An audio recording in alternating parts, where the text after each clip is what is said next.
ఇవాళ పీజీఆర్ఎస్ కోసం వచ్చిన అర్జీదారులకు కూడా నమస్కారం చెప్తున్నా, అలాగే అధికారులందరూ కూడా నమస్కారం చెప్తున్నా. ముఖ్యంగా మనం అధికారంకి వచ్చి ఇప్పుడు 14-15 నెలలు అవుతూ ఉంది. ఖచ్చితంగా ఎన్నడూ లేని విధంగా ప్రజలు పెద్ద జడ్జిమెంట్ ఇచ్చారు, పెద్ద రెస్పాన్సిబిలిటీ చేతిలో పెట్టారు, పెద్ద ఆకాంక్షలు కూడా మా మీద పెట్టుకొని వచ్చారు. మాకు కూడా ఫుల్ఫిల్ చేయాల్సిన అవసరం చాలా ఉంది. ఎందుకంటే వాళ్ళ మన్ననలు పొందితేనే మాకు కూడా చెల్లుబాటుతనం ఉంటుంది.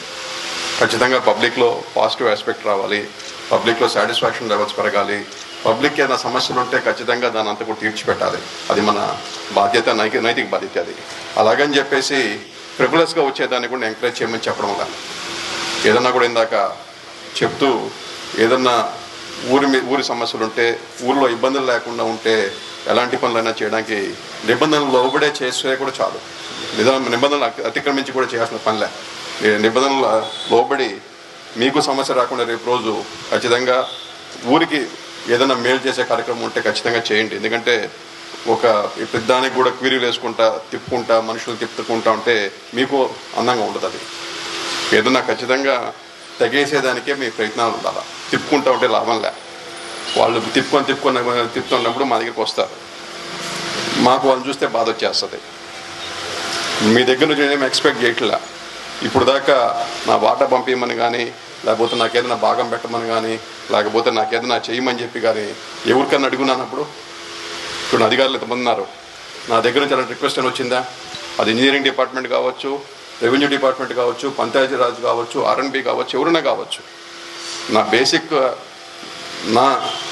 నా తరఫున మీరు చేయాల్సినంత కూడా మ్యాక్సిమం మనం ప్రజలను మమేకం చేసుకొని వాళ్ళకి కావాల్సిన అవసరాలు తీర్చుకుంటూ, వాళ్ళకైనా రిక్వైర్మెంట్స్ ఉంటే కొన్ని చేసే పనులు ఉంటాయి, కొన్ని చేయలేని పనులు ఉంటాయి, బడ్జెట్ కన్స్ట్రెంట్స్ కూడా కొన్ని ఉంటాయి.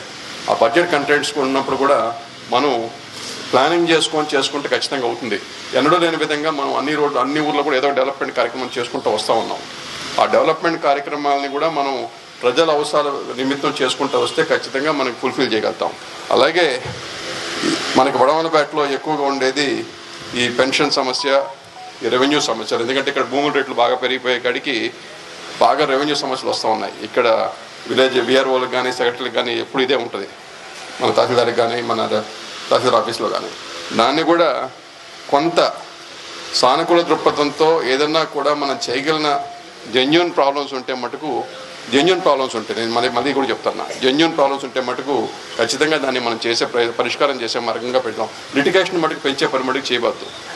లిటిగేషన్ పెంచితే ఎవరికీ లాభం లేదు. దానివల్ల మీరు వీలైన కాడికి ఏదన్నా మనం క్లోజ్ చేయగలిగిన ఇష్యూస్ ఏమైనా ఉంటే ఖచ్చితంగా కూర్చోబెట్టి మాట్లాడి, ఇరు పార్టీని పిలిచి మాట్లాడి క్లోజ్ చేస్తే అది ఇంకా సంతోషం. అది ఆ విధంగా మీరు పరిష్కార ధోరణితోనే మీరు కానీ ప్రయత్నిస్తే దేనికన్నా కొంత పరిష్కారం దొరుకుతున్న భావన నాలో అయితే ఉంది. మీరు కూడా చేస్తారని చెప్పి ఆశిస్తూ ఉన్నా. అలాగే ముఖ్యంగా ఇంకా మనకేదన్నా ఇంజనీరింగ్ సైడ్ పంచాయతీరాజ్లో కానీ లేకపోతే R&Bలో కానీ ఎస్పెషల్లీ పంచాయతీరాజ్, ఎందుకంటే రూరల్ మండలాలు ఎక్కువ, ఎంతమంది రూరల్ ఏరియా అంతా కూడా. ఇక్కడ ఏదన్నా వాటర్ సమస్య ఉంటే కూడా లేకపోతే రోడ్ సమస్య ఉన్నా కూడా ఖచ్చితంగా అవన్నీ తీసుకోవాలా. మనకి ఎట్లా జల్ మిషన్ వస్తూ ఉంది, ప్రతి ఇంటికి కూడా కుళాయి ఇచ్చే ప్రోగ్రామ్ పెడుతున్నాం. దానికి కూడా మ్యాపింగ్ అంటూ జరిగిపోయింది. ఆ మ్యాపింగ్ జరిగినాక దాన్ని కూడా మనం త్వరలో వర్క్స్ కూడా టేకప్ చేసే పరిస్థితి వస్తూ ఉంది. ఇప్పుడు నాకు తెలిసి నెక్స్ట్ మార్చ్కో లేకపోతే జూన్కో జల్ మిషన్ వర్క్స్ కూడా టేకప్ అవుతాయి. అంటే ప్రతి ఇంటికి కూడా కుళాయి ఇచ్చే ప్రోగ్రామ్ మనం పెట్టబోతా ఉన్నాం.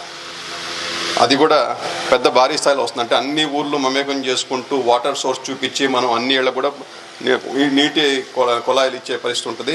దాన్ని కూడా మనం ఒక ప్రిపేర్ అవ్వాలా.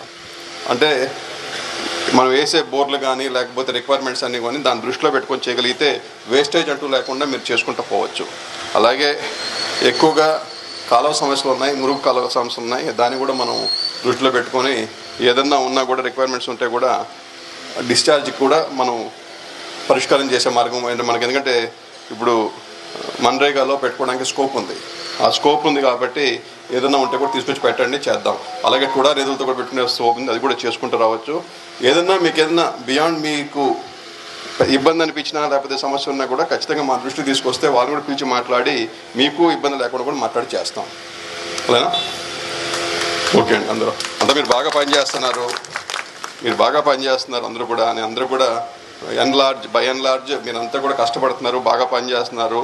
నేను ముఖ్యంగా మీ అందరికి కూడా ధన్యవాదాలు చెప్తా ఉన్నా. ఇదే విధంగా ఇదే తెంపుతో మీరు కానీ చేసుకుంటూ వస్తే ఓవరాల్గా పబ్లిక్ సాటిస్ఫాక్షన్ పెరుగుతుంది. మీకు కూడా నాకు కూడా కొంత మీరు హెల్ప్ చేసిన వాళ్ళు అవుతారు. ఖచ్చితంగా మీ అందరికి కూడా ఇక్కడికి వచ్చిన ఆ అధికారులకి అలాగే విన్నపందారులకి అందరికి కూడా పేరు పేరున ధన్యవాదాలు చెప్తున్నా. జై హింద్, జై చంద్రబాబు.